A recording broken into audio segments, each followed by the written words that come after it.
In Minneapolis, Minnesota, the Mississippi River cuts through the city, and on the southeast side it does so in a deep gorge. To get across the Twin Cities, one must cross the Mississippi River at some point. Between the University of Minnesota and the Seven Corners neighborhood, there is the Washington Avenue Bridge, a colloquial term for the structure carrying four modes of transit between two densely populated sections of Minneapolis' core.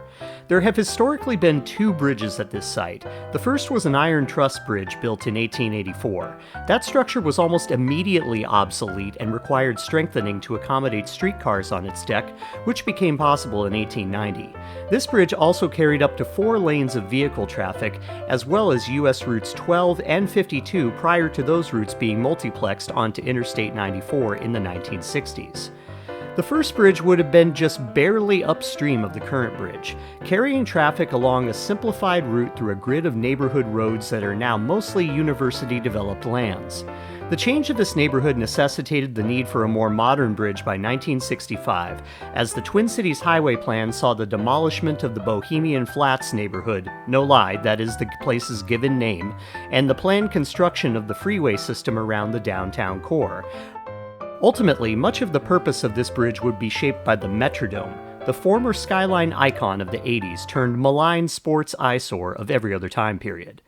The need for the university to access the stadium during the years it didn't have an on-campus American football stadium, students and spectators would have utilized this second bridge heavily for travel, as presently do students, as this bridge carries cars, light rail trains, bikes, and pedestrians. The U of M campus is divided into portions on each bank of the Mississippi, so a bridge with adequate access for multiple modes of transportation becomes integral. And given the surreal climate of Minnesota in winter, covered shelter from the inhospitable Midwestern winter becomes a welcome feature.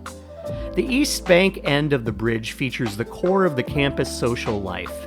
Within a mile axis of the bridge, it is very pedestrian-focused and bridged sidewalks arching over the transitway, the best designation for the light rail boulevard ahead.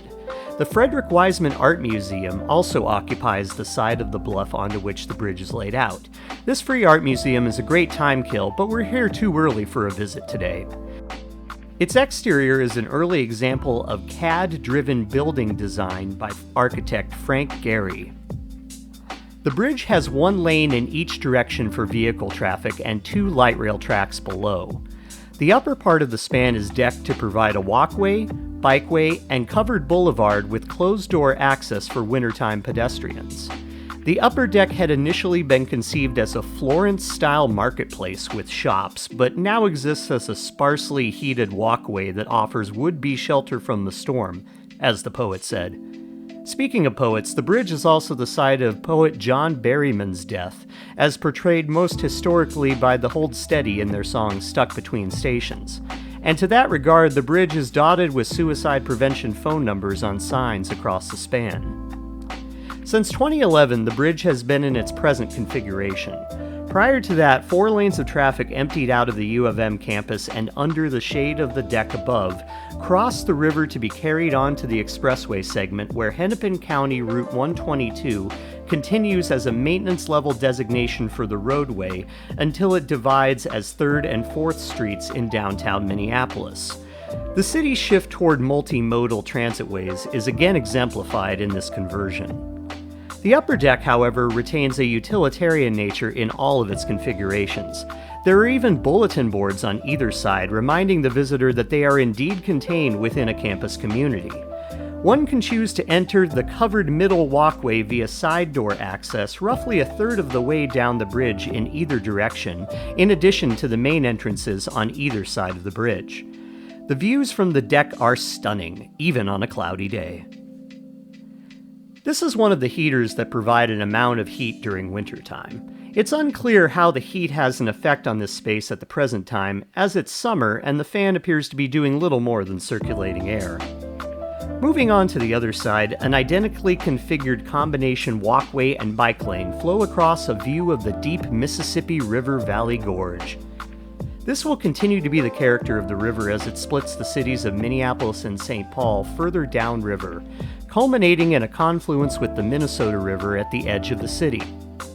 For now, the bridge is entirely contained within Minneapolis, with the U of M making up the major neighborhood traffic focus for all modes of travel in southeast Minneapolis. The bridge was built at nearly the same time as the interstate highway bridge that would later collapse upstream from this site in 2007. Like that bridge, the Washington Avenue Bridge we're currently standing on was also determined to be of fracture-critical design after the collapse of the 35W bridge. Though due to the decreased load on the bridge and the accessibility of the piers below, the bridge was able to be retrofitted with additional reinforcements made to the structure to add redundancy to the bridge to prevent a catastrophic failure in the foreseeable future. It's somewhat odd that a state would choose not to demolish a bridge in order to get a flashy new bonded bridge, but considering the immediacy and capability of the light rail system's presence in the Twin Cities core, it makes sense that the ability to upgrade the existing bridge was undertaken, as the disruption to campus life from construction of a new bridge would have likely been severe. The U of M is highly dependent on this bridge, as evidenced by the shoe tree, which grew here this way thanks to U of M students and other members of the community at large hurling their footwear into the forest below in a Portland-esque episode of culturally approved littering. No, it truly is at an important place in the campus. Evidence here on the west bank of the bridge, where campus halls, student housing, libraries, etc. blossom out immediately for all forms of transportation. On the walkway, there is an expansive public square, while the bikeways fan out and eventually disperse into the Riverside and Seven Corners neighborhoods. From this older photograph, the difference in the character can be evidenced when the present-day makeup of the land is compared with on Google Maps. The lower deck's auto lanes continue on via a signalized trench that permits light rail vehicles to descend into the grade, crossing those vehicular lanes and onto the center of the bridge, with either lane of vehicle traffic carried on the outside of the bridge. Students here can make connections to most campus locations via a network of bus routes that operate for students, faculty, and the general public alike, though only within the U of M's campus. Regular Metro Transit Bus Route 3 makes the most stops of any bus from outside the campus system here, as it traverses its crosstown route. The bridge has carried the load of millions of student pedestrians and their stories and experiences as they've used this bridge daily during their life at the university, as well as the lives of the central part of the Twin Cities and all of its citizens, as I once did when I used to commute around the cities utilizing this bridge on occasion.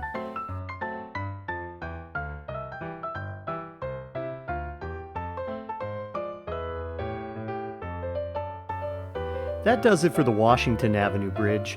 In our next video, we'll go upriver a bit to see another walking bridge utilized by U of M students. Thanks for watching, see you next time.